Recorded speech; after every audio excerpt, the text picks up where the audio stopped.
Watch the pin. Right behind it. We got to pivot. Don't you go. Rocket science has long been synonymous with genius and intellectual superstars. Watch it underneath so it doesn't drag. But there is another side to rocket science. Hillbilly Rocketry is a group of misfits that get together and build large rocket projects. Don't let these hillbillies fool you. They're veteran rocket builders. They've built some of the biggest and best amateur rockets here at the LDRS, large and dangerous rocket ship festival just outside Las Vegas. This rocket is 30 feet long. It's designed as a 4-scale, upscale Thor and weighs about 325 pounds. So in rocketry terms, that's like the difference between what they flew yesterday would be a Volkswagen, and today we're flying the Ferrari. Rotate just a little bit more. There you go. We're in. In rocketry, there are out-of-the-box commercial motors. Then there's what these guys are launching today, an EX motor. An EX motor is a motor that was blended in somebody's garage or basement with the shades pulled down, right? So it's all home-brewed motors. It's kind of like Canadian whiskey, right? It's made in a bathtub. This will be this rocket's first trip into the wild blue yonder. Hillbillies have poured months of work and thousands of dollars into it, and they're about to blast it to more than 3 kilometers up. Got him. Assuming everything goes according to plan. We're taking a refrigerator, right, to 12,000 feet. Nothing could possibly go wrong. Loaded, armed, and ready to go. It's the moment of truth. We put it on the pad, we pulled it up, we put the igniters in it, now we're ready to push the button. And what are we going to see? We're going to see one hell of an explosion, right? And we're hoping we see parachutes. If you see me running, try to keep up. We're ready to roll. 3, 2, 1. Push it.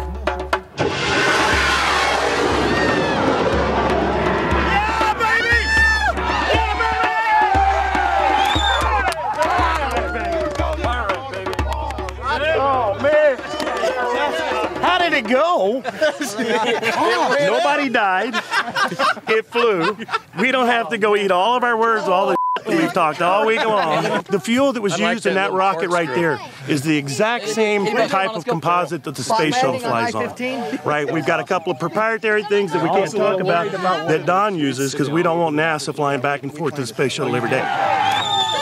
While the hillbillies celebrate a hugely successful maiden voyage, Charlie Cox and his father Joe and friend Chris Williams are setting up for their own inaugural liftoff. Are the indexes okay? They've built some smaller rockets, but they've never attempted something this big before. It's amazing. It's the idea that you can stand in your garage and build build something that you're going to take out in the middle of the desert and fly to near the speed of sound. Thing was going to weigh 212 pounds or 220 pounds out there on the rail. We can take something that big and that heavy and send it 600 miles an hour straight into the sky. The rocket's on the pad. Tension is running high. The thing that's going through my mind right now is, will the rocket hold together?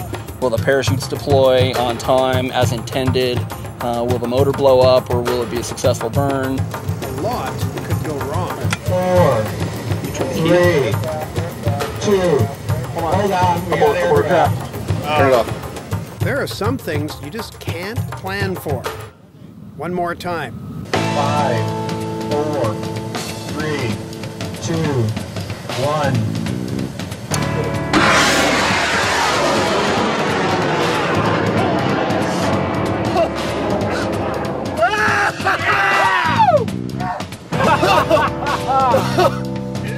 Oh, God.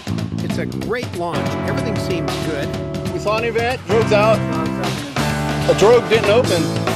Hang on. Is it still together? Yeah. Oh, shit. Coming down on the east side there. Oh, hell, guys. Well, that was a nice project. Okay.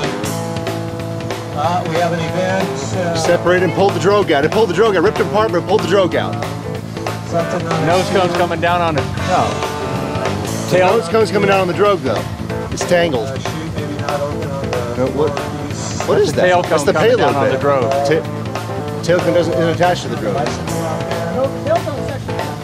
No, the fin can't, okay, the whole aft section is coming down by itself. No chute at all.